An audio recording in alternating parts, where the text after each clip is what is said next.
Hello শিক্ষার্থী বন্ধুরা, কেমন আছো তোমরা সবাই?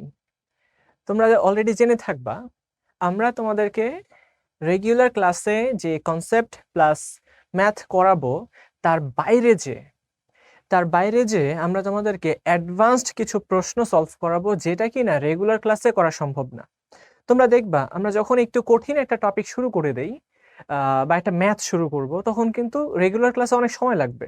ওই সময়টা আমরা রেগুলার ক্লাসে এফোর্ড করতে পারবো না। আবার অনেক সময় তোমরাই খেয়াল করবা যে ভাইয়া এত কঠিন ম্যাথ কেন করাচ্ছেন, এটা ধুর লাগবে না, এই টাইপের। তো আমরা যে কঠিন ম্যাথগুলো করাই সেটা কখন লাগে জানো? আমরা রেগুলার ক্লাসে যে ম্যাথগুলো করাবো ওইটা দিয়ে তোমার চান্স হয়ে যাবে। বুঝতে পারছো? ধরো যে 80% তোমার কমপ্লিট, তারপরে আরো 20% মার্ক পাওয়ার জন্য কি করা লাগবে? আরো 20% মার্কের জন্য তোমাকে আরো অ্যাডভান্সড কিছু প্রশ্ন সলভ করা শিখতে হবে। অর্থাৎ তুমি যখন অ্যাডমিশনগুলোতে প্লেস করবা, ধরো যে তুমি টপ 100 এর মধ্যে চলে আসছো, টপ 200 এর মধ্যে চলে আসছো, এই কাজটা করার জন্য অবশ্যই তোমাকে কিছু না কিছু এক্সট্রাঅর্ডিনারি লেভেলের জিনিসপাতি জানতে হবে, যেটা কিনা ইন জেনারেল সবাই জানবে না। বুঝতে পারছো? যেগুলো সহজ সেগুলো তো সহজ, অবশ্যই এগুলো তোমাকে পারতেই হবে, এগুলো না পারলে কিন্তু চান্সই হবে না। ধরো যে ওগুলার পাশাপাশি ধরো তুমি সবগুলা পড়া তোমার শেষ, তারপরে অ্যাডভান্সড প্রশ্ন যখন তুমি সলভ করবা, তখন তোমার কাছে ওই আগের সহজগুলো আর একটু বেশি সহজ মনে হবে।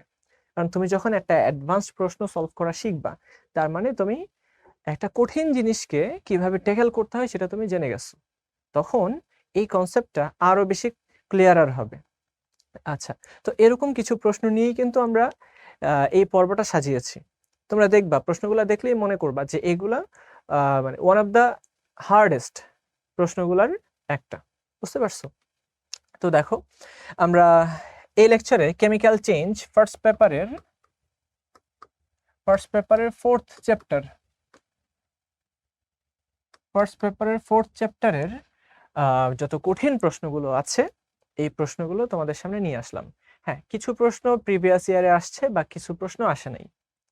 যেগুলো আসে নাই এগুলো হচ্ছে ধরো যে একটা প্রবাবল টাইপ, যে এই টাইপের মধ্য থেকে আসতে পারে, এটাও আসতে পারে, বা এর মতো অন্য একটা প্রশ্ন আসতে পারে।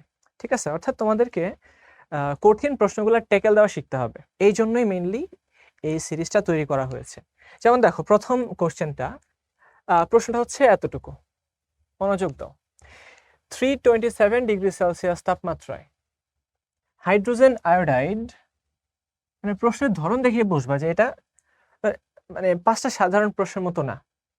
হাইড্রোজেন আয়োডাইডের বিয়োজনের হার, এই আমরা জানি বিয়োজন হার যতটুকু ঘনমাত্রার পরিবর্তন বাই সময়ের পরিবর্তন, তাই না?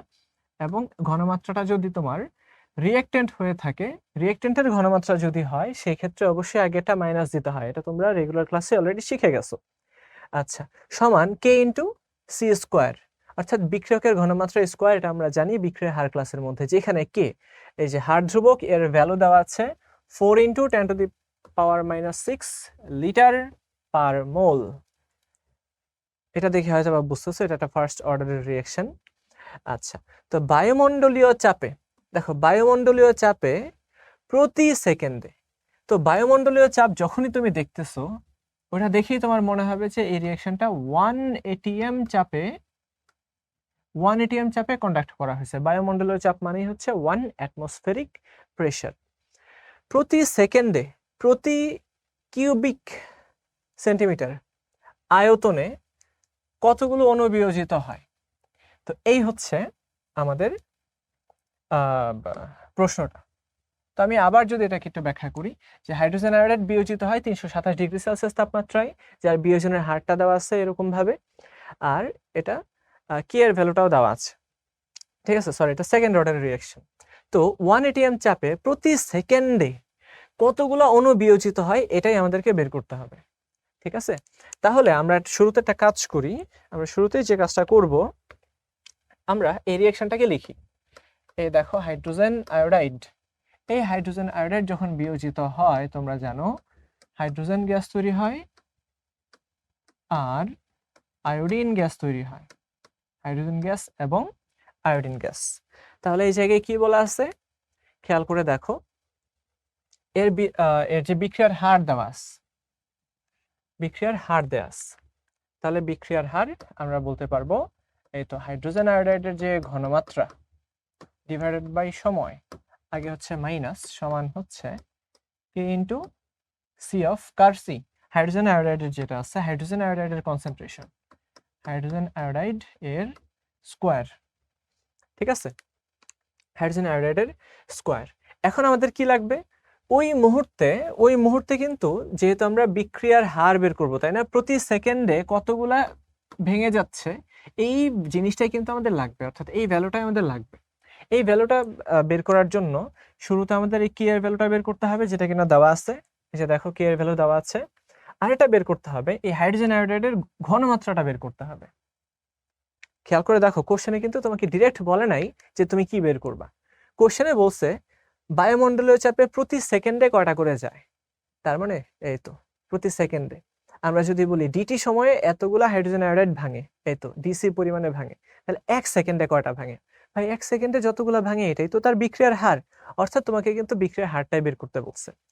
আচ্ছা, এবং খেয়াল করে দেখো এই ক্ষেত্রে আমাদের আয়তনটাও বলে দিচ্ছে প্রতি কিউবিক সেন্টিমিটার, অর্থাৎ প্রতি মিলিমিটার। তাহলে আমরা যদি এই ঘনমাত্রাটা বের করি, তো আমরা সবাই জানি ঘনমাত্রা সি সমান N/V, একক আয়তনে যত মোল পদার্থ থাকে। তো এবার খেয়াল করো, আমরা জানি পিভি সমান nRT, তো সেখান থেকে আমরা বলতে পারবো যে N/V সমান হচ্ছে P/RT, তাই না, N/V সমান হচ্ছে P/RT। তাহলে এখানে আমরা লিখে দিলাম আমাদের চাপ P divided by R into T. তাহলে আমরা এই জায়গাটা মুছে দিই, এটা মুছে দিলাম। তাহলে এবার আমরা ভ্যালুগুলা বসাই। ঘনমাত্রা, প্রেসার কত দেওয়া আছে আমরা দেখতে পাচ্ছি, প্রেসার 1 atm দেওয়া আছে, একটু আগে বললাম প্রেসার হচ্ছে 1 atm। তারপরে টেম্পারেচার কত দেওয়া আছে, টেম্পারেচার এই তো 327 ডিগ্রি সেলসিয়াস। তাহলে আমরা লিখি এটা হচ্ছে তোমার 1 atm, আর আর এর ভ্যালু বসাবো 0.0821 ইন্টু টি এর ভ্যালু কত বসাবো, টেম্পারেচার 327 প্লাস হচ্ছে 273, এটা মিলে হয়ে যায় 600 কেলভিন। তো এখান থেকে আমরা এই ঘনমাত্রার ভ্যালুটা পাবো যদি তুমি ক্যালকুলেটরে বসায় দাও। এখানে অলরেডি এটা বসানো আছে 0.0203 মোলার। তাহলে আমাদের কাজ কি হবে, আমাদের কাজ হচ্ছে ঠিক এই জায়গাতেই সূত্রটা বসায় দেওয়া, তাই না, এই ভ্যালুটা বসায় দেওয়া কে ইন্টু সি। দেখো কে এর ভ্যালুটা আমরা বসাই দিছি এখানে, আর সি এর ভ্যালুটাও বসাই দিছি। বসায় দেওয়ার পর আমরা যে ভ্যালুটা পাই সেটা হচ্ছে 9.924 ইন্টু 10⁻11। দ্যাট মিনস এটার যে আয়তন ছিল, সবাই একটু মনোযোগ দিয়ে খেয়াল করো, যে প্রতি সেকেন্ডে প্রতি কিউবিক সেন্টিমিটার আয়তনে তোমার এতটি অণু বিয়োজিত হয়। আই হোপ তোমরা এটা বুঝতে পারছো যে আমাদের এই বিয়োজনের যে হার, বিক্রিয়ার হার, এই বিক্রিয়ার হারটা বের করলেই কিন্তু আসলে কাজটা হয়ে যায়। ঠিক আছে, বিক্রিয়ার হার বের করলেই কাজটা হয়ে যায়। তো এখন আমরা যেটা বের করছিলাম শুরুতে, খেয়াল করো এই জিনিসটা যখন বসাই দিচ্ছি, এখানে কিন্তু মোলার পার সেকেন্ড ছিল। মোলার মানে কি, মোল পার লিটার, তাই না। এখানে কিন্তু আমাদের প্রতি লিটার থেকে চায় নাই, চাইছে প্রতি মিলিলিটার থেকে। আমরা জানি 1 কিউবিক সেন্টিমিটার সমান হচ্ছে 1 মিলিলিটার, অর্থাৎ 1 মিলিলিটার থেকে কতগুলা নির্গত হয়। দ্যাট মিনস এই যে 1 লিটার ছিল, এই যে মোলার পার সেকেন্ড মানে মোল পার লিটার পার সেকেন্ড, তো এই জায়গাতেই লিটারের জায়গাতে আমরা কত বসাই দিব, 1000 মিলিলিটার। অর্থাৎ 1000 মিলিলিটার থেকে যদি এতটুকু চাই, তাহলে 1 মিলিলিটার থেকে কতটুকু যাবে, আমরা 1000 দিয়ে ভাগ করে দিচ্ছি, আলটিমেটলি এই ভ্যালুটা পেয়ে গেছি। তো আই হোপ তোমরা জিনিসটা বুঝতে পারছো কিভাবে ম্যাথটা সলভ করতে হবে। তার মানে আমি আরেকবার বলে দিচ্ছি, জাস্ট এই বিক্রিয়ার হারটাই বের করতে হবে শুধুমাত্র এটা নির্দিষ্ট সময়ে। সেই নির্দিষ্ট সময়টা কখন, এই তো বলে দিচ্ছে যে 1 বায়ুমণ্ডলীয় চাপে। তো আমরা চাপের ভ্যালুটা বসাই দিলাম, চাপের ভ্যালুটা বসিয়ে আমরা কনসেন্ট্রেশনটা বের করছি, তো এই কনসেন্ট্রেশনটা আমরা বের করলাম। আচ্ছা, এই হচ্ছে সেই মোলার। তুমি চাইলে এখান থেকেই কিন্তু 0.0203 মোল পার লিটার আছে না, এই লিটারটাকে চাইলে মিলিলিটারে কনভার্ট করতে পারো 1000 দিয়ে ভাগ করে। তো এখানে ভাগ করো অথবা পরে ভাগ করো, একই কথা। আচ্ছা, তো আমরা এই সূত্রের মধ্যে বসিয়ে দিছি, সূত্র থেকে আমরা পেয়ে গেছি যে প্রতি সেকেন্ডে কতগুলা করে মৌল ভাঙে। মৌল না তো কতগুলো করে হাইড্রোজেন আয়োডাইড ভাঙে সেটা। আচ্ছা, তো প্রথম প্রশ্নটা শেষ। তারপরে দেখো এখানে আরো অনেকগুলো সুন্দর সুন্দর প্রশ্ন আসবে, আমরা এই সময়ের সাথে এগুলো সলভ করে ফেলবো। ঠিক আছে, খেয়াল করো জাস্ট। তোমরা অনেকে কিন্তু আইইউটিতে পরীক্ষা দাও। আইইউটিতে তোমরা যে ভয়টা সবচেয়ে বেশি পাও যে ভাইয়া ইংরেজিতে প্রশ্ন আসে। মাঝে মাঝে বুয়েটেও কিন্তু দেখবা কিছু জিনিস ইংরেজিতে দিয়ে দেয়, আবার কিছু টার্ম ইংরেজিতে থাকে। সিকে রুয়েটেও এরকম দেখা যায়, ঢাবিতেও দেখা যায় যে কিছু কিছু পরিভাষা ইংরেজিতে দেওয়া থাকে, তোমরা অনেকে কনফিউজড হয়ে যাও। ঠিক আছে, তখন ওই প্রবলেমগুলো যাতে না হয় আমরা কিন্তু ইংরেজিতেও তোমাদের জন্য বিভিন্ন প্রশ্ন কম্পাইল করে রেখেছি। আচ্ছা, তাহলে আমরা দেখি আর পরের প্রশ্নটা কি বলে। দেখো আর পরের প্রশ্ন বলে যে দুটি সাম্য বিক্রিয়া, অর্থাৎ দুটা বিক্রিয়া যেটা সাম্যাবস্থায় উপনীত হয়ে আছে, সেটা কি এবি। এবি ভেঙে এ প্লাস তৈরি করলো আর বি মাইনাস তৈরি করলো। আবার আরেকটা বিক্রিয়া দেখানো আছে যে এবি এর সাথে বি মাইনাস যুক্ত হয়ে এবি টু মাইনাস তৈরি করলো। অর্থাৎ এরকম দুইটা সাইমultaneous ইকুইলিব্রিয়াম দেওয়া আছে, এটাকে আমরা বলবো সাইমultaneous ইকুইলিব্রিয়াম, অর্থাৎ একসাথেই দুইটা ইকুইলিব্রিয়াম তৈরি করে থাকে।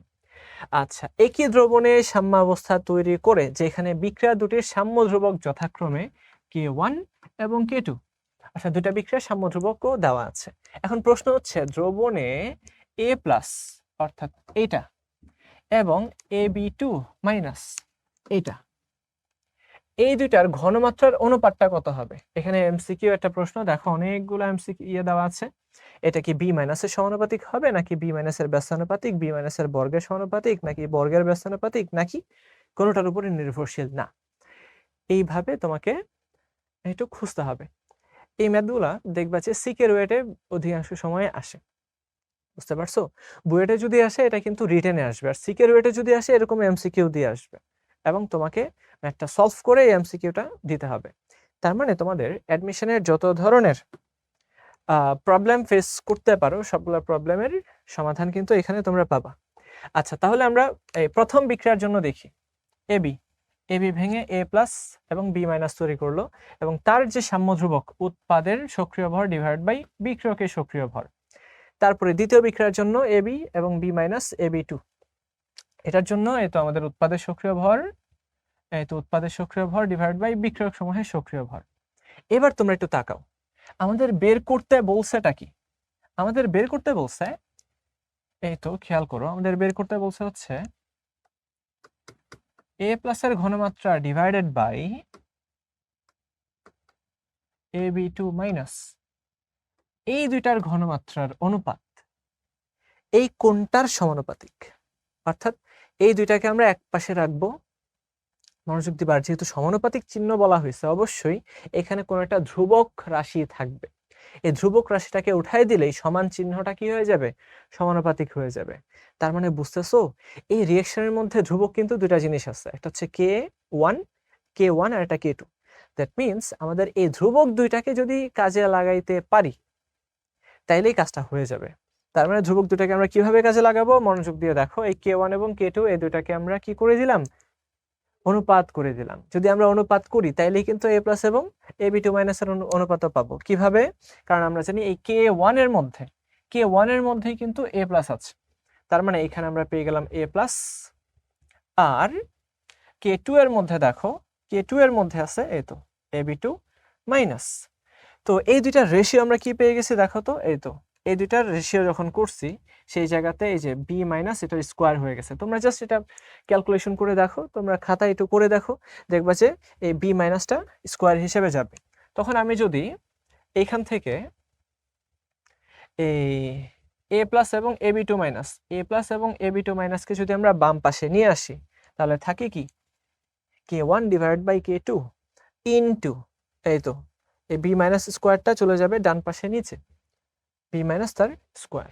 দ্যাট মিনস আমরা দেখতে পাচ্ছি এই এ প্লাস এবং AB2 মাইনাস এটার রেশিওটা is proportional to 1 by B minus তার স্কোয়ার। অর্থাৎ বি মাইনাসের ঘনমাত্রার বর্গের ব্যস্তানুপাতিক হচ্ছে আমাদের এই দুইটা রেশিও। বুঝা গেল? তো আশা করি এই প্রশ্নটাও তোমরা বেশ ভালোভাবেই বুঝতে পারছো। আচ্ছা, এবার আমরা পরের ম্যাথে যাই। খেয়াল করবা, এটা বুয়েট 20-21 আসা একটা প্রশ্ন এবং সহজ প্রশ্ন। তোমাদেরকে এটা অনেকবার হয়তোবা ম্যাথটা করানো হয়েছে এবং আমি আবারও করাবো, এর কারণ এই সমস্ত ম্যাথে তোমরা যে অনেক ভুল করো। দেখো, একটা ফার্নেসে 35% কার্বন ডাইঅক্সাইড এবং 65% কার্বন মনোঅক্সাইড গ্যাস মিশ্রণ ব্যবহার করে 700 ডিগ্রি সেলসিয়াস তাপমাত্রায় স্টিলকে তাপ দিলে এর উপরে মরিচা পড়বে কিনা তা নির্ণয় করো। অর্থাৎ এই জায়গাতে তোমার একটা মরিচা পড়বে কিনা এই রিলেটেড ম্যাথ করতে হবে। দেখো, মরিচা পড়াটা কিসের উপর ডিপেন্ড করতেছে? মরিচা পড়াটা যে রিঅ্যাকশন দেওয়া আছে, এই তো এই রিঅ্যাকশনটা আয়রন, এটা হচ্ছে সলিড, এর মধ্যে কার্বন ডাইঅক্সাইড গ্যাস ওই মিশ্রণের মধ্যে রাখা আছে, ফার্নেসের মধ্যে রাখা আছে। তোমরা জানো, যখন আমরা আয়রন নিষ্কাশন করি তখন এটার উল্টা রিঅ্যাকশনটা হয়, অর্থাৎ ফেরাস অক্সাইড এর সাথে যখন আমরা কার্বন বিজারণ করি বা কার্বন মনোঅক্সাইড বিজারণ করি তখনই কিন্তু আয়রন এবং কার্বন ডাইঅক্সাইড তৈরি হয়। সেখান থেকে এই আয়রনের একটা ব্লিস্টার পাওয়া যায়, ব্লিস্টার আয়রন পাওয়া যায়, মানে ফস্কা পড়া আয়রন, ঠিক আছে, মরিচাযুক্ত আয়রন। তো এখান থেকে দেখানো আছে ফেরাস অক্সাইড আর কার্বন মনোঅক্সাইড। তো এখানে বলে দিছে এই কার্বন মনোঅক্সাইডের পরিমাণ 65%, এটার মধ্যে 65% আছে কার্বন মনোঅক্সাইড আর 35% আছে কার্বন ডাইঅক্সাইড। এবার তোমাদের কাছে প্রশ্ন করা হয়েছে যে 700 ডিগ্রি সেলসিয়াস তাপমাত্রায় স্টিলের উপর মরিচা পড়বে কিনা। ভাইয়ারা, মরিচা হচ্ছে এই জিনিসটার জন্য। তোমরা বলতে পারো যে ভাইয়া মরিচা তো Fe2O3। আসলে এই জায়গাতে বোঝাচ্ছে যে পিওর আয়রন ছাড়া অন্য কোনো আয়রন আমরা পাবো কিনা, অর্থাৎ অক্সাইড যুক্ত আয়রন, যেটা কিনা ভঙ্গুর। দ্যাট মিনস এই রিঅ্যাকশনটা যদি সামনের দিকে আগায় তাহলে মরিচা পড়বে, অর্থাৎ ফেরাস অক্সাইড তৈরি হবে। আর যদি সামনের দিকে না আগায় পেছনের দিকে যায় তাহলে মরিচা পড়বে না, সেখানে আমরা পিওর আয়রনটা পাবো। তাহলে আমরা একটু সলভ করে দেখি এটা কিরকম হবে। এখানে দেখো সাম্য ধ্রুবক দেওয়া আছে, সাম্য ধ্রুবক কে 1.43। তো সাম্য ধ্রুবক দেওয়া আছে, পার্সেন্টেজ দেওয়া আছে, এখান থেকে আমরা কিভাবে ম্যাথটা সলভ করতে পারি। এর জন্য আমরা যেটা করব, ওই যে তোমাদেরকে একটা ক্লাসে কনসেপ্ট শেখাইছি, যদি এই কেপিকেসির ম্যাথে বিক্রিয়ক এবং উৎপাদ উভয়ের তথ্য দেওয়া থাকে সেই ক্ষেত্রে অবশ্যই তোমাদেরকে বুঝে নিতে হবে এটা বিক্রিয়া সহগের ম্যাথ। এটা কিসের ম্যাথ? বিক্রিয়া সহগ, QP/QC এর ম্যাথ। তো এখানে যেহেতু ডিরেক্ট তোমার মোল সংখ্যাটা দেওয়া আছে, এটা আমরা বলতে পারি যে মোল ভগ্নাংশ। আয়তন যেহেতু সেম, এখান থেকে আমরা ঘনমাত্রাটা বের করে আনতে পারি। তো ধরে নাও যে 100টার মধ্যে 35টা আছে কার্বন ডাইঅক্সাইড আর 65টা আছে কার্বন মনোঅক্সাইড, তাই না? আমরা এটাকেই সক্রিয় ভর ধরে কাজ করে ফেলতে পারবো। তাইলে বিক্রিয়া সহ কিউ সমান আমরা জানি ওই মুহূর্তে, যে কোনো একটা মুহূর্তে উৎপাদ বাই বিক্রিয়কের যে রেশিওটা। তো উৎপাদে আছে 65 আর বিক্রিয়কে আছে কত? 35। তাহলে এই রেশিওটা কত আসবে? তাহলে তোমরা যদি ক্যালকুলেটরের সহায়তা নাও তাহলে বুঝতেই পারবা 65 ডিভাইডেড বাই 35, এটা হয়ে যাবে 1.857, অর্থাৎ সাম্যাবস্থায় যত পার্সেন্ট কার্বন মনোঅক্সাইড থাকার কথা এই সিচুয়েশনে খেয়াল করে দেখো তার চেয়ে বেশি কার্বন মনোঅক্সাইড আছে, তাই না? তো কার্বন মনোঅক্সাইড বেশি ছিল বিধায় এর পরিমাণটা বেশি এবং এখানকার বিক্রিয়া সহগটাও বেশি হয়ে গেছে, যেটা কিনা গ্রেটার দেন আমাদের কে এই সাম্য ধ্রুবকের চেয়ে বেশি। সাম্যাবস্থার চেয়ে এই অবস্থায় বেশি উৎপাদ আছে। তো বেশি যদি থাকে আমরা জানি বিক্রিয়াটা কোন দিকে যাবে? বিক্রিয়াটা বামে যাবে। বিক্রিয়াটা কোথায় যাবে? বিক্রিয়াটা বামে যাবে। দ্যাট মিনস এখানকার এই কার্বন মনোঅক্সাইড গুলা ফেরাস অক্সাইডের সাথে বিক্রিয়া করে একদম কার্বন ডাইঅক্সাইড এবং বিশুদ্ধ আয়রন তৈরি করবে। তো বিশুদ্ধ আয়রন যদি তৈরি করে, এখানে যদি আমাদের ফেরাস অক্সাইড না থাকে তাহলে আমরা বলতে পারবো যে এই ক্ষেত্রে আমাদের মরিচা পড়বে না। অ্যান্সার কি হবে? মরিচা পড়বে না, কারণ সাম্যাবস্থা বামে যায়। বামে যাওয়া মানেই এই অক্সাইড গুলা বিক্রিয়া করে করে আয়রন তৈরি করে ফেলবে। আই হোপ তোমরা বুঝতে পারছো যে আমরা এই অবস্থায় এইভাবে গ্যাস মিশ্রণটা ব্যবহার করে যখন প্রতিনিয়ত বিক্রিয়া করতে থাকবো, বিক্রিয়া থেকে দেখা যাবে এই অক্সাইডগুলা চেঞ্জ হতে হতে আয়রন তৈরি করে ফেলবে। তোমাদের মাথায় এই প্রশ্নটাও আসতেছে আমি জানি যে ভাই এটা তো সাম্য অবস্থা তৈরি করে আসছে, সাম্য অবস্থায় তো এটাও থাকবে। না ভাইয়া, এরকম সিচুয়েশনটা না। তোমরা যদি বাত্তাচুল্লির রিয়াকশনগুলো জেনে থাকো, তোমরা 9 10-এ পড়ছো এটা, খনিজ সম্পদ আমাদের ধাতু অধাতু চ্যাপ্টারের মধ্যে, যে আমরা কার্বন বিজারণের মাধ্যমে এই আয়রনের অক্সাইড থেকে আয়রন তৈরি করি, তাই না? সেই জায়গায় আমরা কন্টিনিউয়াসলি কিন্তু এই কার্বন মনোঅক্সাইড সাপ্লাই দিতে থাকি। সাপ্লাই দিতে দিতে এই কন্ডিশনে দেখা যাবে যে সবগুলা ফেরাস অক্সাইড বিক্রিয়া করে আয়রন তৈরি করে ফেলবে, বিশুদ্ধ আয়রন। আর এই ক্ষেত্রে আর কোনো মরিচা থাকবে না। আচ্ছা, তাহলে এবার আমরা যাচ্ছি পরবর্তী কোশ্চেনে। এই কোশ্চেনটা তোমরা একটু খেয়াল করবা। এটার মধ্যে আমরা চাপও দেই নেই, ঘনমাত্রাও দেই নেই, আমরা অ্যামাউন্ট দিয়ে রাখছি আয়তন হিসেবে। হাইড্রোজেনের আয়তন, আয়োডিনের আয়তন এবং হাইড্রোজেন আয়োডাইডের আয়তন দিয়ে রাখছি। তো তোমাদের কাছে প্রশ্ন যে আয়তনটাকে আমরা সক্রিয় ভর হিসেবে কাজে লাগাতে পারবো কিনা? আয়তনটাকে আমরা সক্রিয় ভর হিসেবে কাজে লাগাতে পারবো কিনা? অ্যান্সার হচ্ছে ভাইয়া পারবো। কোন ক্ষেত্রে পারবো? যখন একটা নির্দিষ্ট আয়তন থাকবে, একটা নির্দিষ্ট বিক্রিয়া পাত্র থাকবে, তাপমাত্রা নির্দিষ্ট থাকবে, ওই সিচুয়েশনে আমরা দেখা যাবে প্রত্যেকটা পদার্থের আয়তনকেও আমরা কাজে লাগাতে পারবো। ঠিক আছে, আমরা খেয়াল করে দেখি, মনোযোগ দাও। হাইড্রোজেন গ্যাস, আয়োডিন গ্যাস, এই দুটা বিক্রিয়া করে হাইড্রোজেন আয়োডাইড গ্যাস তৈরি করে। তাহলে ইনিশিয়ালি কি দেওয়া ছিল? ইনিশিয়ালি আমরা জানি আইসি ডায়াগ্রামটা তৈরি করতে হয়, তোমাদেরকে আমরা ক্লাসে শিখাইছি। দেখো, ইনিশিয়ালি আমাদের হাইড্রোজেন ছিল 8.1 মিলিলিটার, ঠিক আছে। আয়োডিন ছিল 9.3 মিলিলিটার, আর হাইড্রোজেন আয়োডাইড ইনিশিয়ালি ছিল না। খেয়াল করে দেখো, বিক্রিয়া করে হাইড্রোজেন আয়োডাইড তৈরি করে পরবর্তীতে, অর্থাৎ এই ইকুইলিব্রিয়ামে সাম্য অবস্থায় যে হাইড্রোজেন আয়োডাইড তৈরি করলো 13.5, এতটুকু।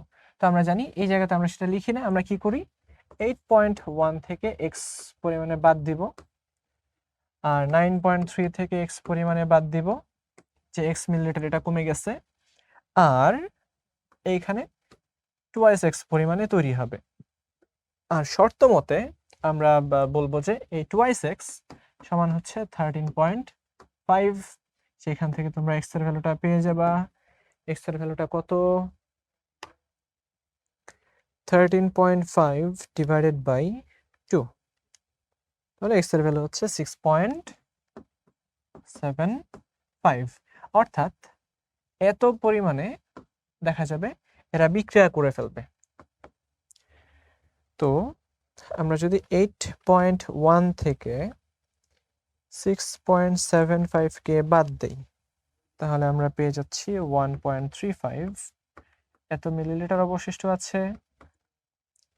আমরা যদি 9.3 থেকে 6.75 কে বাদ দেই, 9.3 6.75 পেয়ে যাচ্ছি 2.55 মিলিলিটার। অর্থাৎ সাম্যাবস্থায় এরা কতটুকু আছে এটাই আমরা বের করে ফেললাম। এখন প্রশ্ন হচ্ছে, আমরা জানি ভাইয়া সাম্য ধ্রুবক কেসি সমান হচ্ছে উৎপাদের ঘনমাত্রা ডিভাইডেড বাই বিক্রিয়ক সমূহের ঘনমাত্রা। তো ভাই আমরা তো আর ঘনমাত্রা জানি না, আমরা তো জানি হচ্ছে আয়তন। তো আয়তনটা কি আমরা ঘনমাত্রা হিসেবে কাজে লাগাতে পারবো? অ্যান্সার হচ্ছে হ্যাঁ ভাইয়া, 100% পারবো। কারণ এই জায়গায় খেয়াল করে দেখো, এই জায়গায় যে পাত্রে আমরা বিক্রিয়া করতেছি সেই পাত্রটা কিন্তু একদম ফিক্সড, ঠিক আছে। আমরা যে পাত্রের মধ্যে বিক্রিয়া করতেছি সেই পাত্রটা একদম ফিক্সড। তার মানে যদি পাত্রটা ফিক্সড হয়, এই পদার্থগুলোর যে মোল সংখ্যা, এই পদার্থগুলোর যে মোল সংখ্যাটা, এই মোল সংখ্যা বাড়া কমার সাথে সাথে দেখবা যে তাদের নিজস্ব যে আয়তনটা আছে সেই নিজস্ব আয়তনটাও চেঞ্জ হতে শুরু করবে। কথাটা একটু কঠিন লাগতে পারে, তাহলে আমি অন্যভাবে বোঝাই। খেয়াল করো, যেহেতু পুরা পাত্রটা ফিক্সড, পুরা পাত্রটা একদম ফিক্সড, এখন এই প্রত্যেকটা পদার্থ কতটুকু কন্ট্রিবিউট করবে, কতটুকু অ্যাক্টিভলি পার্টিসিপেট করবে। তোমরা জানো যে অ্যাক্টিভ মাস মানে কি, সক্রিয় ভর। সে কতটুকু অ্যাক্টিভলি রিঅ্যাকশনে পার্টিসিপেট করবে সেটা ডিপেন্ড করবে কি, তার ভলিউমটার উপরে। খেয়াল করো, হাইড্রোজেন যদি আমি বেশি পরিমাণে আয়তনে পুশ করি, ঠিক আছে, বেশি আয়তন আমি দিলাম, কতটুকু 8.1 ml দিলাম, সে যতটুকু করবে, আমি যদি 16 ml এই পাত্রের মধ্যে তাকে পুশ করি, সে আরো বেশি বিক্রিয়া করবে। তার মানে আমি যত বেশি আয়তনের হাইড্রোজেন এই পাত্রের মধ্যে পুশ করব, সেখানে কিন্তু তত বেশি মূল পরিমাণে কি বলে হাইড্রোজেন সেখানে ঢুকবে। এখন জাস্ট একটু এইভাবেই ভাবো, আমরা যে হাইড্রোজেনটাকে অ্যাপ্লাই করতেছি সেই হাইড্রোজেনের কনসেন্ট্রেশনটা হচ্ছে ফিক্সড, তাই না? আর এই হাইড্রোজেনের কনসেন্ট্রেশনটাই ফিক্সড, তা না হলে 8.1 ml 9.3 ml তো হইতে পারে না, যেহেতু বিক্রিয়া পাত্র একটাই, ওই পাত্রের আয়তনই তো হাইড্রোজেনের আয়োডিনের আয়তন হওয়ার কথা। কিন্তু কোশ্চেনটা এইভাবে করে নাই, কোশ্চেনটা বলছে কনসেন্ট্রেশন ফিক্সড রেখে, চাপকে ফিক্সড রেখে এই পরিমাণে আয়তন দেওয়া হয়েছে। তাহলে কনসেন্ট্রেশন বা চাপ যদি ফিক্সড থাকে, তাহলে দেখো তো কোন সিচুয়েশন তৈরি হয়। আমরা জানি পিভি সমান nRT, তাহলে টেম্পারেচার ফিক্সড, এটাও ফিক্সড। এবার চিন্তা করে দেখো, এই পি এটাও ফিক্সড, পিটাও ফিক্সড, তাই না? পিটাও ফিক্সড। আচ্ছা, তাহলে আমরা বলতে পারবো যে এই যে আমাদের মোল সংখ্যাটা, এটাই কিন্তু এই আয়তনের সমানুপাতিক। অর্থাৎ তুমি এখানে মোল সংখ্যা নিয়ে কাজ করো বা যাই করো, এই আয়তন নিয়ে কাজ করো, এইখানে আয়তনটাই তোমার সক্রিয় ভর হিসেবে ব্যবহৃত হবে। অর্থাৎ তুমি চোখ বন্ধ করে সক্রিয় ভরের যে ভ্যালুগুলো আছে, ভ্যালুগুলোকে সেখানে বসাই দিতে পারবা। তো আই হোপ এই ম্যাথটাও বুঝতে পারছো, এই আয়তনটাকে তুমি সক্রিয় ভরের জায়গায় বসাইতে পারবা। ওকে, এইভাবেই কিন্তু ম্যাথটা তোমাকে সলভ করতে দেওয়া হয়েছে।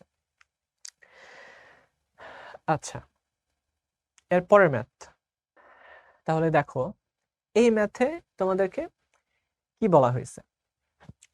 বলা হয়েছে যে 200 মিলিলিটার 0.1 মোলার হাইড্রোজেন সালফাইড দ্রবণে, অর্থাৎ ঘনমাত্রা এবং আয়তন দেওয়া আছে এবং বলে দিচ্ছে হাইড্রোজেন সালফাইডের একটা দ্রবণ। ঠিক আছে, তো হাইড্রোজেন সালফাইডের দ্রবণে বুঝতেই পারছো এটা একটা দুর্বল তড়িৎ বিশ্লেষ্য, এটা অল্প পরিমাণে ভাঙবে। ঠিক আছে, খুবই অল্প পরিমাণে ভাঙবে। পানি যোগ করে ঘনমাত্রা কত করলে, অর্থাৎ শুরুতে একটা ঘনমাত্রা দেওয়া ছিল, কিন্তু আমরা কি করব, এখন ঘনমাত্রার এর মধ্যে পানি অ্যাড করব। ঘনমাত্রা কত করলে এর বিয়োজন 10 গুণ বৃদ্ধি পাবে, 10 গুণ বৃদ্ধি পাবে। তো তোমরা সবাই অসওয়াল্ডের লঘুকরণ সূত্রটা পড়ছো। অসওয়াল্ডের লঘুকরণ সূত্র অনুসারে আমরা জানি, তুমি একটা দুর্বল তড়িৎ বিশ্লেষের ঘনমাত্রা যত কমায় দিবা, তার বিয়োজন মাত্রা তত বেড়ে যাবে, তাই না? বিয়োজন মাত্রা তার ঘনমাত্রার মোলার ঘনমাত্রার বর্গমূলের ব্যস্তানুপাতিক ছিল। আচ্ছা, তাহলে আমরা দেখে ফেলি যে এই ইয়েটা আমরা কিভাবে সলভ করব।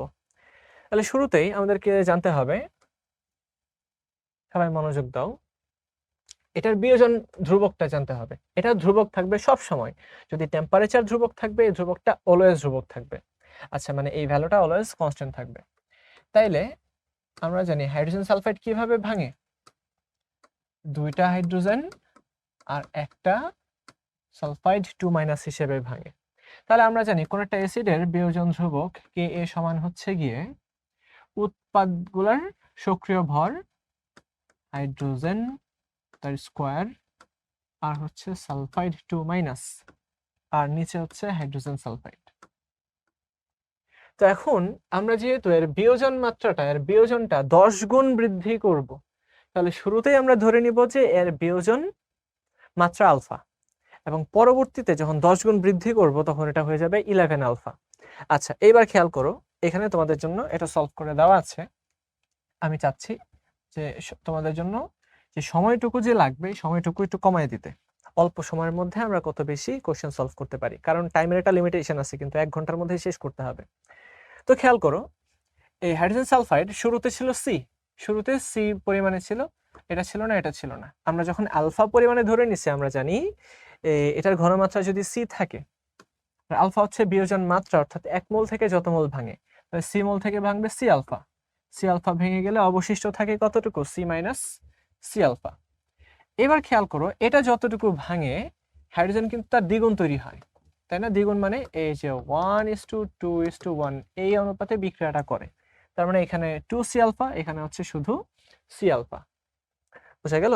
এখানে হচ্ছে সি আলফা। তাহলে আমরা যদি এই ঘনমাত্রাগুলোকে সূত্রে বসায় দিই, সূত্রে বসাই দিলে কি হবে, এই যে 2c আলফা ছিল এই হাইড্রোজেনের, তার মানে 4c² আলফা স্কোয়ার, এটা c আলফা আর নিচে হচ্ছে c × 1 - আলফা। তো আলটিমেটলি কাটাকাটি করে দিলে তোমরা একটু লিখো, খাতার মধ্যে লিখো, অবশ্যই তোমাদের লিখতে হবে। তো যখন কাটাকাটি করবে তো c কেটে দাও, এই c কেটে দাও, তার মানে আর কি থাকে 4 আলফা, এখানে 3টা আলফা কিউব c² আর নিচে হচ্ছে 1 - আলফা। তো খেয়াল করে দেখবা যে যেহেতু এই বিয়োজনটা অনেক ছোট, আমরা কিন্তু চাইলেই এই 1 - আলফাটাকে 1 বানায় দিতে পারি, চাইলেই 1 বানায় দিতে পারি। তোমরা কি করবা, এটা জাস্ট 1 রেখেই কাজটা করবা। আচ্ছা, এরপরে পরিবর্তিত বিয়োজন মাত্রা, আমরা এই বিয়োজন মাত্রাটাকে কি করতে চাই, চেঞ্জ করতে চাই। আচ্ছা, চেঞ্জ করে কি করব, এত 10 গুণ বাড়ায় দিব, আগে আলফা ছিল এবার 10 আলফা পরিমাণে বাড়াবো, তার মানে আগেরটা প্লাস বৃদ্ধিপ্রাপ্ত যেটা টোটাল হয়ে গেছে 11 আলফা। এখন এই যখনই 11 আলফা হইল, কেমনে হইল, ঘনমাত্রা চেঞ্জ করাতেই তো 11 আলফা হইল।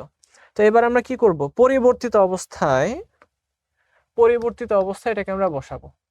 এই দেখো শুরুতে আমরা কি পাইছি, শুরুতে আমরা পাইছি হচ্ছে 4 alpha cube c², 4 alpha cube c², কিন্তু যখনই পরিবর্তিত অবস্থায় c²টা c আলফা স্কোয়ার হয়ে যাবে, অর্থাৎ এটাই আমাদের বের করতে হবে ঘনমাত্রাটা কতটুকু চেঞ্জ করব, তখন কিন্তু আমাদের এটা হয়ে গেছে 11 আলফা কিউব। তো এখান থেকে আমাদের কাজ কি হবে, এখান থেকে কাজ হবে এই 4 কেটে দেওয়া, তারপরে এই c এর ভ্যালুটা বসানো। খেয়াল করো এই তো শুরুতে এই c এর ভ্যালু দেওয়া আছে, তাই না? তো শুরুতেই আমরা একটা কাজ এখানে তোমাদের এই কাজটা করে দিছে যে আলফার ভ্যালুটা শুরুতে বের করে দিছে। হ্যাঁ, এই আলফার ভ্যালুটা বের করলে বেটার। কেন বেটার, কারণ পরবর্তীতে আমরা এটাকে 11 দ্বারা গুণ করে ওই ভ্যালুটাই বসাই দিতে পারবো। এই তো ওই ভ্যালুটা আমরা বসাই দিলাম। তো আলফা দিয়ে যখন আমরা 11 আলফা করব, তখন আমরা কি করে দিলাম যে এটাকে এই তো এই যে নতুন যে আলফা এই আলফার মানটা এখানে বসাই দিলাম 11 দিয়ে গুণ করে। তো আলটিমেটলি সেখান থেকে তুমি কি পাবা, সেখান থেকে তুমি সি প্রাইমের ভ্যালুটা পাবা, এত মোলার সি প্রাইমের ভ্যালুটা তুমি পেয়ে যাবা। এবার খেয়াল করো এই সি প্রাইম আমরা কত পাইছি, এই সি প্রাইম আমরা পাইছি এই তো 2.55 × 10⁻³ অর্থাৎ আগে যেটা ছিল 0.1, এখন এটাকে আমরা নিয়ে গেছি কততে, 0.00255, অর্থাৎ খেয়াল করে দেখো প্রায় 100 গুণের মতো আমরা এটাকে লঘু করে ফেলছি। তো 100 গুণের মতো লঘু করাতেই কিন্তু এটা 10 গুণ বেড়ে গেছে, তাই না? মানে অসওয়াল্ডের লঘুকরণ সূত্রটা এখানে খাটে, জাস্ট তুমি এটা সলভ করে দেখো, সলভ করে একটু রেশিওটা বের করে দেখো। তাহলে এই ম্যাথটা সলভ করার পদ্ধতি কি ছিল, তুমি শুরুতে এই কে এর রাশিমালাটা বের করো, এই কে এর রাশিমালা থেকে এই কনসেন্ট্রেশনটা বসিয়ে দিলে তুমি বিয়োজন মাত্রাটা পাবা। এবার খেয়াল করো এই বিয়োজন মাত্রাকে কত করতে হবে, আগের 11 গুণ করতে হবে, অর্থাৎ 10 গুণ বাড়াইতে হবে, 10 গুণ বাড়াইলেই কিন্তু 11 গুণ হয়ে যাবে। তো 11 গুণ করতে হবে, তুমি সেই 11 গুণ করে এই ভ্যালুটাকে বসাইছো, এখানে দেখো 11 গুণ করে তুমি ভ্যালুটাকে বসাইছো। আচ্ছা, বসানোর পর যেহেতু এই কনস্ট্যান্টটা অ্যাসিডের বিয়োজন ধ্রুবক সবসময় কনস্ট্যান্ট থাকে, তো এটাকে আমরা একপাশে রেখে এই দুইটাকে আমরা সমান বানিয়ে দিচ্ছি। এই যে দেখো দুইটাকে আমরা সমান বানিয়ে দিচ্ছি। চাইলে 1 - আলফাটাকে বাদ দিয়েও কাজ করতে পারো, বাদ দিয়ে কাজ করলেও সেম রেজাল্টটাই আসবে। তো এখান থেকে আলফার ভ্যালু বসাইছি, সি এর ভ্যালু বসাইছি, আলফা প্রাইম যেটা ছিল 11 আলফা সেটাও বসাইছি, শুধুমাত্র এই সি প্রাইমটাই থাকে, সি প্রাইমের মান আমরা বের করে ফেললাম। দেখো ভাইরা, প্র্যাকটিস লাগবে কিন্তু অনেক। তুমি এই প্রশ্নগুলো বারবার করে প্র্যাকটিস করবা। কখন প্র্যাকটিস করবা, যখন আমরা এই নর্মাল ক্লাসগুলো শেষ করে ফেলছি, সবগুলা তোমার ইয়ে হয়ে গেছে, জানা পড়াশোনা হয়ে গেছে, জানা হয়ে গেছে, তারপরে তুমি এগুলা সলভ করো, বুঝছো? এই প্রশ্নগুলো যে সব সময়ই পারতে হবে এটা না, নর্মালি যেগুলা নর্মাল প্রশ্ন সেগুলো তুমি পারো, তারপরে যদি এই প্রশ্নগুলো সলভ করতে পারো, দেখো এগুলো কিন্তু হার্ড কোশ্চেন, ঠিক আছে? তুমি চাইলেই ফার্স্ট টাইম পরীক্ষার হলে এটা সলভ করতে পারবে না, তার জন্য এরকম প্র্যাকটিস লাগবে, অনেক অনেক প্র্যাকটিস লাগবে। আচ্ছা, তাহলে এবার দেখো ইংরেজিতে আরো কিছু প্রশ্ন, প্রায় 30-35 মতো প্রশ্ন তোমাদের আছে। দুইটা সেগমেন্টে ভাগ করা হয়েছে, ঠিক আছে? প্রথম সেগমেন্টে ধরো আমরা 15টা প্রশ্ন করব প্রথম 1 ঘন্টায়, প্রথম 1 ঘন্টায়। তারপরে 1 ঘন্টায় আরো 15টা প্রশ্ন বা 18টা প্রশ্ন সলভ করব, এবং এই প্রশ্নগুলো কিন্তু ভাই খুবই কঠিন হইতে পারে। দেখো, যদি ইংরেজিতে কখনো প্রশ্ন দেয়, for a concentrated solution of A weak electrolyte, concentrated solution, এই উইক ইলেকট্রোলাইটটা আমরা কি করে ফেললাম, একদম কনসেন্ট্রেটেড করে ফেললাম। তার মানে এটা ইকুইলিব্রিয়ামে পৌঁছে গেছে, মানে যতটুকু দেওয়া যায় ততটুকু আমরা দিয়ে এটাকে ইকুইলিব্রিয়ামে পৌঁছায় দিছি। আচ্ছা, কে ইকুইলিব্রিয়াম মানে হচ্ছে equilibrium constant AB3 of concentration C, the degree of dissociation A, এই তো বিয়োজন মাত্রা A আমাদের বের করতে হবে। সেই বিয়োজন মাত্রাটা কি হবে, এই যে কয়েকটা অপশন তোমাদেরকে দেওয়া আছে, দেখো কে equilibrium 108, C to the power 4 to the power 1/5। তো এর মধ্যে কোনটা হবে এখন আমরা খুঁজে বের করব। তাইলে সবাই একটু খেয়াল করো, A2B3 এটাকে যদি আমরা ডিসোসিয়েট করি, যদি আমরা এটাকে ভেঙে ফেলি, তাইলে দুইটা A3+ তৈরি হবে আর তিনটা B2 মাইনাস তৈরি হবে, তাই না? তাহলে ইনিশিয়ালি এই যে দেখো A2B3 এর কনসেন্ট্রেশন দেওয়া আছে C, তাহলে ইনিশিয়ালি যদি এর কনসেন্ট্রেশন থাকে C, আর এটা অবশ্যই 0 0 থাকবে। যখন এটা ভেঙে চুরে ইকুইলিব্রিয়ামে চলে যাবে, তখন খেয়াল করে দেখো এর ঘনমাত্রা বা বিয়োজন মাত্রা যদি A হয়ে থাকে, তাহলে আমরা লিখব C মাইনাস CA। 1 মোল থেকে যদি A মোল পরিমাণে ভাঙে, তাহলে C মোল থেকে CA পরিমাণে ভাঙবে, আর এটা তৈরি করবে 2CA, এটা তৈরি করবে 3CA। আই হোপ তোমরা বুঝতে পারছো। তাইলে ইকুইলিব্রিয়াম কনস্ট্যান্ট সমান আমরা লিখতে পারবো উৎপাদের ঘনমাত্রা ডিভাইডেড বাই বিক্রিয়কের ঘনমাত্রা। আর এখানে অলরেডি বলেই দিয়েছে এটা একটা উইক ইলেকট্রোলাইট। যখনই উইক ইলেকট্রোলাইট বলবে তোমাকে, তখন কিন্তু এই জায়গাতে কোনো কিছু একটাকে বাদ দিয়ে দিতে হয়, তোমরা জানো সেটা। অর্থাৎ এই যে আমাদের বিয়োজন মাত্রা যেটা আছে A, এটা 1 এর চেয়ে অনেক ছোট, তাহলে 1 মাইনাস A সমান 1 হবে, এটাই তোমরা জানো। তাইলে খেয়াল করো 2CA এর স্কোয়ার 3CA এর cube divided by C into 1 minus alpha. তাহলে মনোযোগ দিয়ে দেখো, 4 আর এখানে কত হয়ে যাবে, 3 two the power 3 cube 27, 27 into 4 মানে 108, 108। এইখানে হচ্ছে আমি যদি C একটা কাটি, এখানে নিচের সাথে যদি C কাটি, তাহলে হয়ে যাবে C to the power 5, A to the power 5, আর নিচে হচ্ছে C। 1 মাইনাস আলফাটাকে আমরা 1 ধরে ফেললাম, তাহলে আমরা যদি এটা কেটে দেই, তাহলে এটা হয়ে যাবে 4। তাহলে এক কাজ করে এটা আগে ভাগেই করে দিলাম, এটা C টু দি পাওয়ার 4 আর নিচে ছিল 1। তাহলে তোমরা এখানে দেখে আশা করি বুঝে ফেলছো। এখন A এর ভ্যালুটা কত হবে, A এর ভ্যালুটা হবে 108 যাবে নিচে। দেখো আমি এই জায়গায় এটা সলভ করি, তাহলে A এর ভ্যালুটা হবে অবশ্যই টু দি পাওয়ার 1/5। A এর ভ্যালু যদি বের করতে চাও, তাহলে উপরে থাকলো কে ইকুইলিব্রিয়াম থাকলো উপরে, আর নিচে চলে আসলো কে 108 C টু দি পাওয়ার 4, 108, আর এখানে C to the power 4, C to the power 4। তার মানে এই প্রথমটার সাথেই মিলে যাচ্ছে, দেখো। আর তোমরা এটাও করতে পারো যে A2B3 টাইপের যতগুলা হবে সেখানে কিন্তু 108 চলে আসে, তাই না, 2 স্কোয়ার আর 3 কিউব, তো সেখান থেকে 108 চলে আসে। এটা দেখে তোমরা ডিরেক্ট অ্যান্সার করে দিতে পারতা। এই কনসেপ্টগুলো কিন্তু তোমাদেরকে আমরা শেখাবো, তাই না? আচ্ছা, তো আই হোপ এটা নিয়ে আর তোমাদের কোনো সমস্যা নাই। এবার এটা দেখো, এটা আর একটা সুন্দর ম্যাথ, হ্যাঁ খুবই সুন্দর ম্যাথ এটা, এবং এটা আমার যতটুকু মনে পড়ে, এটা আমি নর্মাল ক্লাসেও এটা করাবো তোমাদের, ঠিক আছে? আমি সবসময় করাইছি, এখনো করাবো, সামনেও করাবো ইনশাল্লাহ, তোমাদের ছোট যারা থাকবে। For the following reaction, equilibrium constants are given. সালফারকে যখন অক্সিজেন দ্বারা পোড়াবো তখন সালফার ডাইঅক্সাইড তৈরি হবে 10 to the power 52। মানে বুঝতেই পারতেছো, এটা পুরোপুরি তৈরি করে ফেলে সালফার ডাইঅক্সাইড। মানে বিক্রিয়ক বলতে কিছুই থাকে না, সবই বিক্রিয়া করে। সালফারকে যখন আমরা আর অক্সিজেনের সাথে বিক্রিয়া করাবো আরো বেশি তাপ দিয়ে, সালফার ট্রাইঅক্সাইড এটা 10 to the power 129। ও ভাই, এটা মানে আরো কমপ্লিট রিঅ্যাকশন হয়ে গেছে।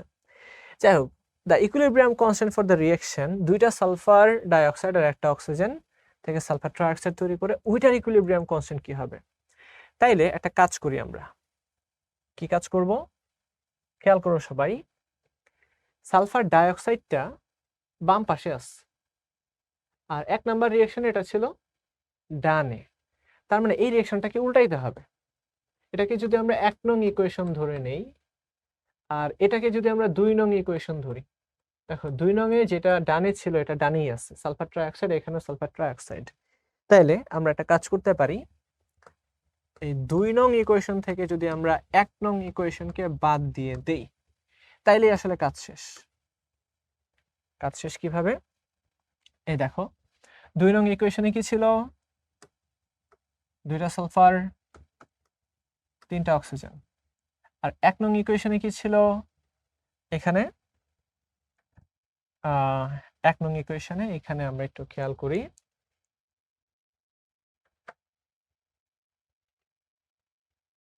আচ্ছা এখানে তো 2টা সালফার ডাইঅক্সাইড, খেয়াল করে দেখো 2টা সালফার ডাইঅক্সাইড আর এখানে আছে একটা সালফার ডাইঅক্সাইড। তার মানে অবশ্যই 1 নং ইকুয়েশনকে 2 দ্বারা গুণ করে তো বিয়োগ করতে হবে।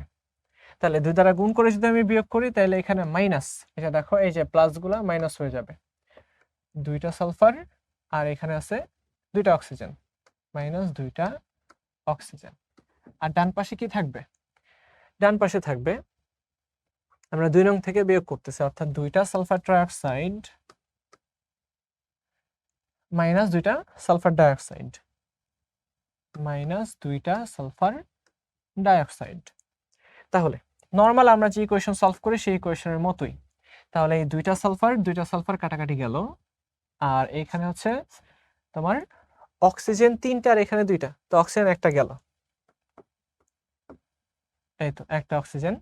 আর এই যে মাইনাস 2টা সালফার ডাইঅক্সাইড, এটা বামে আসলে প্লাস 2টা সালফার ডাইঅক্সাইড হয়ে যাবে, জাস্ট ইকুয়েশনের মতো, হেসের সূত্র। এখান থেকে আমরা পেয়ে যাব 2টা সালফার ট্রাইঅক্সাইড।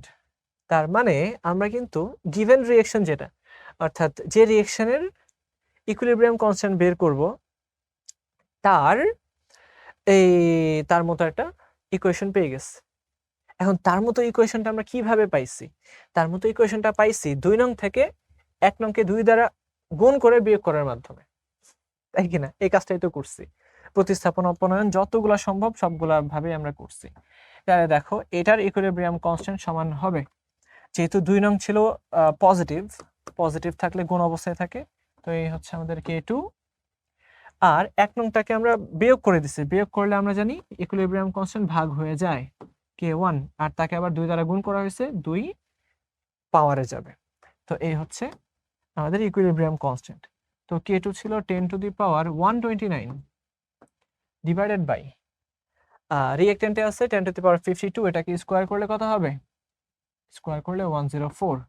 তো 129 থেকে 104 গেলে কত থাকে? এই তো 25 থাকে। অর্থাৎ এই রিঅ্যাকশনটার ইকুইলিব্রিয়াম কনস্ট্যান্ট হচ্ছে 10 to the power 25। বুঝা গেল? আই হোপ তোমরা বুঝতে পারছো, এটা খুবই সহজ, তাই না? ও নিচেটা কিন্তু 104,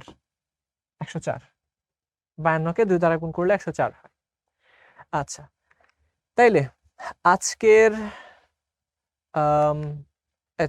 এই লেকচারে এই দুইটাই সলভ করাবো, এরপরের গুলো ইনশাল্লাহ আমরা নেক্সট লেকচারে সলভ করাবো। খুবই সুন্দর অনেকগুলো প্রশ্ন আছে, খুবই সুন্দর প্রশ্ন, তাই হোপ তোমরা খুব এনজয় করবা। তো এখন আমাদের হচ্ছে এটা দেখো, তোমরা জাস্ট দেখবা যে ভাইয়াদের কাছে এত প্রশ্নের কালেকশন কোত্থেকে আসে। হ্যাঁ ভাইয়া আসে, তোমাদের জন্য এই প্রশ্নগুলো আমরা কালেক্ট করে রাখছি। তো the percent yield of ammonia is a function of time in the reaction। খেয়াল করো, এই অ্যামোনিয়ার যে ইল্ড অর্থাৎ অ্যামোনিয়া কতটুকু তৈরি হয় এটা আমরা এই গ্রাফটা দিয়ে বুঝতে পারি। খেয়াল করো সময়ের সাথে কতটুকু অ্যামোনিয়া তৈরি হয়। শুরুতে অনেক অনেক অ্যামোনিয়া তৈরি হয়, তারপরে একটা সময় পরে এটা এক্স অক্ষে সমান্তরাল হয়ে যায়। তো মনে পড়ে ক্লাসের মধ্যে যে আমরা বলছিলাম যখনই এই বিক্রিয়ক বা উৎপাদের ঘনমাত্রা পরিবর্তন শূন্য হয়ে যাবে, আর যখন পরিবর্তন হবে না ওটাকে আমরা বলতাম সাম্যাবস্থা বা ইকুইলিব্রিয়াম।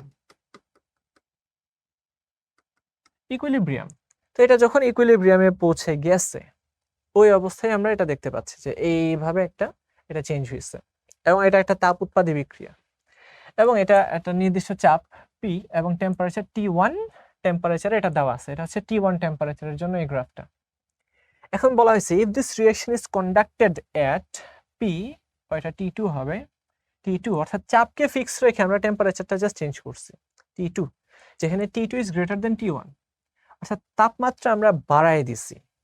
তাপমাত্রা বাড়িয়ে যদি রিঅ্যাকশনটা করি সেই ক্ষেত্রে নিচের কোন গ্রাফটা সঠিক হবে, কোন গ্রাফটা সত্য হবে, এটাই এখানে বলা হয়েছে। দেখো the percent yield of ammonia as a function of time is represented by, অর্থাৎ নিচের কোনটা দিয়ে আমরা রিপ্রেজেন্ট করব, তাই না?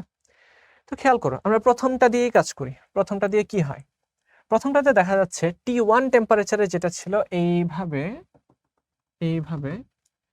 T2 টেম্পারেচারে দেখাচ্ছে এরকম হয়ে এই দুটো একদম সমান হয়ে গেছে, তাই না?